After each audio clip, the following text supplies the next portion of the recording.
Welcome to Two Boys in a Book. These are nighttime readings from a mom and her two boys. Let's go on an adventure through reading. Chapter 24, The Coral Kingdom. The next day I woke feeling surprisingly clear-headed. To my great astonishment, I was in my cabin. My companions had undoubtedly been brought back to theirs while they too were unconscious. They would know no more than I of what had gone on during the night, and I could only count on chance future events to unveil this mystery. I thought of leaving my room. Was I free again or still a prisoner? I was completely free. I opened the door and went down the corridor to the central companionway. The hatches, which had been closed the day before, were now open. I went out onto the platform. Ned Land and Conseil were waiting for me. I questioned them. They knew nothing. They too had slept soundly and had been equally surprised to wake up in their cabin.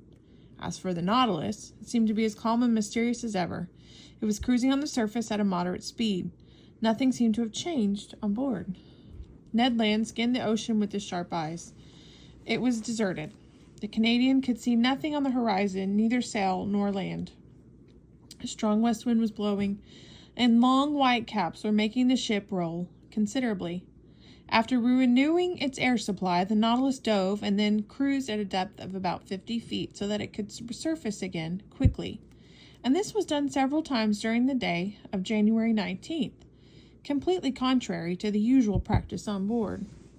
The first mate would then go up to the platform and the usual phrase would reverberate inside the ship. As for Captain Nemo, he did not appear. Of the other people on board, I saw only the poker-faced steward who served me with his usual efficiency and silence. At about 2 o'clock, I was in the lounge classifying my notes when the door opened and Captain Nemo entered. I bowed. He answered with an almost imperceptible bow, without saying a word. I went back to work, hoping he would give me some sort of explanation about what had happened the night before. But he did nothing of the kind. I looked at him. His face looked tired. I could tell from his red eyes that he got no sleep. His whole countenance showed deep sorrow and regret. He paced back and forth, sat down, got up, took up a book, put it down, checked his instruments without taking his usual notes, and in short, seemed unable to stay in one place for a single moment. Finally, he came over to me and said, "Are you a doctor, Monsieur Aronnax?" The question was so unexpected that I looked over at him for a moment without answering. "Are you a doctor?" he repeated. "Several of your colleagues have studied medicine. Gratiolet, Montquien, Tandon, and others." "Yes," I said. "I am a doctor. I practiced for several years before starting my work in the Paris Museum." "Good." My answer had evidently satisfied Captain Nemo, but I had no idea what it was all about. I waited for more questions before saying anything else. "Monsieur Aronnax," said the captain, "would you mind treating one of my men?" "Somebody sick on board?" "Yes." "All right, I'll do it." "Come." I admit my heart was beating fast. I don't know why, but I felt that there was a connection between the illness of the crew member and the events of the night before, and this mystery preoccupied me as much as the sick man himself. Captain Nemo led me to the rear of the Nautilus into a cabin next to the crew's quarters. There, stretched out on a bed, lay a man of about 40 with a strong molded face, a true Anglo-Saxon type. I leaned over him. It was not disease he had, but a wound. His head, wrapped in blood-stained bandages, was resting on 2 pillows. I removed those bandages, and the wounded man let me do it without uttering a single word of complaint, merely staring into space with a blank look in his eyes. The wound was horrible. The skull had been smashed by a blunt instrument, and the brain, which was exposed, had suffered considerable abrasions. With this dissolving mass, blood clots had formed and turned into the color of wine dregs. He had received both a concussion and a contusion of the brain. His breathing was slow. An occasional spasmodic movement would contort the muscles of his face. His brain was working more and more sluggishly, bringing on paralysis of feeling and movement. I took his pulse. It was intermittent. His limbs were already turning cold, and I saw that death was approaching without my being able to do a thing about it. I dressed the poor man's wound, readjusted the bandages on his head, and turned to Captain Nemo. "How did he get this wound?" I asked. "What difference does it make?" he answered evasively. A collision of the Nautilus broke one of the levers in the engine room, and I struck him on the head. What do you think of his condition? I hesitated to say what I thought. You can talk freely, the captain said. He doesn't understand French. I looked once more at the wounded man, then answered. He'll be dead within 2 hours. Nothing can save him? Nothing. Captain Nemo clenched his fist, and several tears appeared in his eyes which I would have thought incapable of crying. For several minutes I observed this dire man as life left him little by little. He seemed even paler beneath the electric light bathing his deathbed. I looked at his intelligent face, prematurely lined, probably through sorrow or misery. I hoped to discover the secret of his life, in whatever last words might escape from his lips. You may go now, Monsieur Aronnax, said the captain. I left the captain with the dying man and returned to my cabin, very moved by the scene I had just witnessed. Throughout the entire day I felt sinister foreboding. That night I slept badly, and between frequently interrupted dreams I thought I could hear far-off moans and a kind of funeral singing. Was it the prayer for the dead, murmured in a language that I could not understand? The next morning I went up on the deck. Captain Nemo was already there. As soon as he saw me, came over and said, Professor, would you like to make another underwater excursion today? With my companions, I asked. If they would like to. We're at your orders, Captain. Then would you please go and change into your diving suits? There was no mention of the man who was dying or already dead. I went and rejoined Ned Land and Conseil. I told them about Captain Nemo's invitation. Conseil was eager to accept, and this time the Canadian also seemed anxious to go along. It was 8 a.m. At 8:30 we were all dressed for this new excursion, and each of us had been given an air tank and electric lamp. The double door was opened, and we stepped out, along with Captain Nemo and a dozen members of the crew, at the depth of 30 feet, onto the solid bottom on which the Nautilus was resting. A gentle slope down to a rough bottom at the depth of about 90 feet. The terrain here was completely different from that I had seen during my first excursion beneath the Pacific. Here there was no fine sand, no underwater prairies, no marine forest. I immediately recognized this marvelous region into which Captain Nemo was leading us. It was the Coral Kingdom. Within the phylum of zoophytes in the class of Alcyonnaria, there's an order, Gorgonaria, which contains 3 divisions of Gorgonae, Isidae, and Corallae. It is in the last group the coral belongs. That curious substance which was first classified in the mineral, then in the vegetable, and finally in the animal kingdom. To the ancients, it was a medicine, and to the moderns, it's jewelry. But it was only in 1694 the Paysanel from Marseille finally classified it within the animal kingdom. Coral is a group of microscopic animals gathered on a brittle, rock-like polypary. These polyps, which produce little creatures by a kind of sprouting process and therefore provide their sole means of growth, not only partake of this communal existence, but also have a life of their own. This is therefore a kind of natural socialism.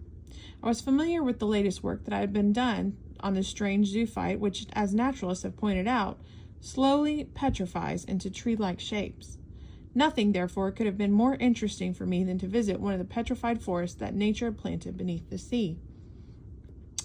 After turning on our Ruhmkorff lamps, we followed a coral bed, which was in the process of formation, which, with the help of time, would only one day close off this portion of the Indian Ocean.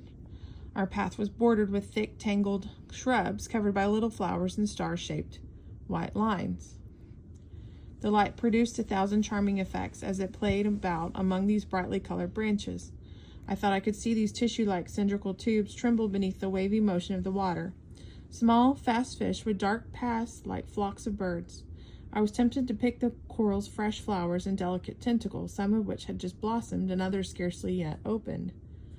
But if my hand drew near these living, sensitive flowers, an alarm would immediately spread throughout the colony. The white blossoms would dart inside their red cases and vanish from sight. The shrub would change into a block of stony bulges. Quite by chance I came across the most precious of the corals. It was as valuable as the kind taken from the Mediterranean off the shore of France, Italy, and North Africa. Its lively colors had justified the poetic names it had received in commerce: red coral, and blood foam.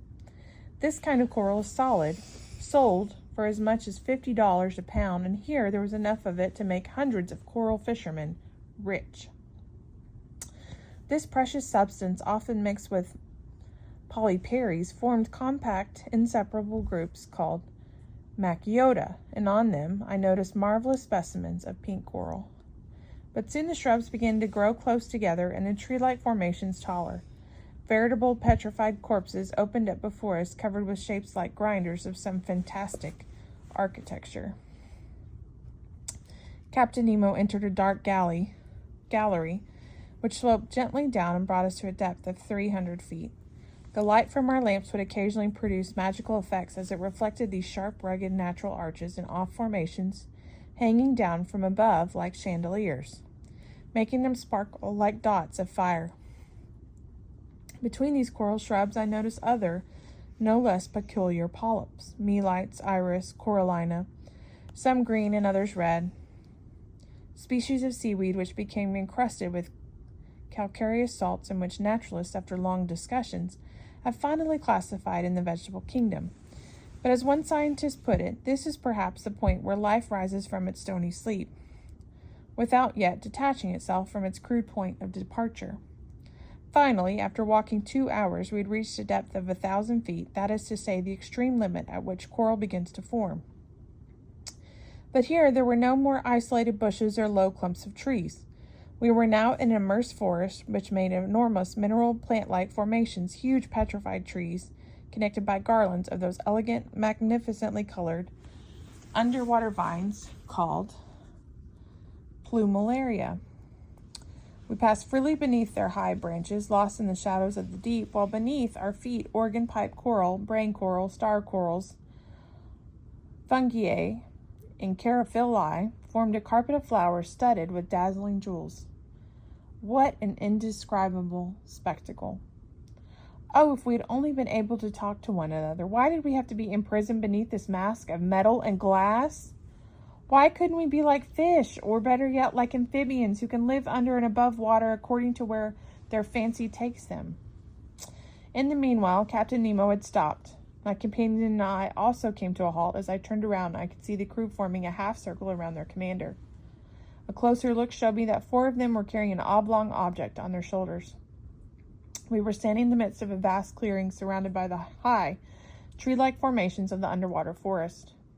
Our lamps gave off a kind of twilight, making long shadows on the ground, but at the edge of this clearing the darkness became almost total and was broken only by tiny sparks given off from the live coral ridges. Ned Land and Conseil were next to me. As we watched, it occurred to me that they were going to witness a strange scene. I looked at the ground and noticed that in certain places there were regularly shaped mounds that betrayed the hand of man. In the middle of the clearing, on a pedestal of crudely piled up rocks, stood a coral cross with its long arms, looking as if they were made of petrified blood.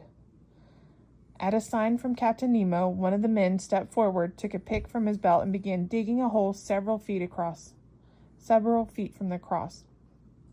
Suddenly, I understood. This clearing was a graveyard, this hole a tomb, and that oblong object the body of the man who had died in the night. Captain Nemo and his men were coming to bury their companion in this resting place on the inaccessible ocean floor. My mind had never been so stirred, never had such a staggering thoughts invaded my brain. I did not want to see what my eyes could not help seeing. Meanwhile, the grave was slowly being dug. Fish scurried here as their retreat was disturbed. I could only hear the pick resounding against the hard ground, occasionally shooting out a spark as if it struck some piece of flint lost on the ocean floor. The hole became longer and wider as soon as it was deep enough to receive the body. Then those carrying it drew near.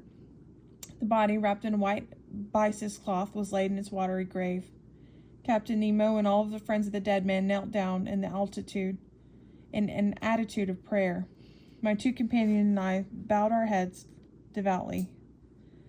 The grave was then covered with rubble previously dug out, thus forming a small mound. With this When this had been done, Captain Nemo and his men got up again. Then, going over to the grave, they knelt once more and all stretched out their hands as a last farewell. Then the funeral procession started on its way back to the Nautilus, again passing beneath the forest arches through the thickets next to the coral shrubs. Finally, we could make out the lights on board. Their rays guided us to the ship itself. At 1 o'clock, we were all back. As soon as I had changed my clothes, I went up on the platform with my mind full of all sorts of obsessive ideas. I went and sat next to the searchlight housing. Captain Nemo joined me, and I got up and said, "So this man died during the night, as I had predicted?" "Yes, Monsieur Aronnax," answered Captain Nemo. "And now he's lying next to his companions in the coral graveyard?" "Yes, forgotten by the rest of the world, but not by us. We have dug the grave, and now the polyps will take charge of sealing it for eternity."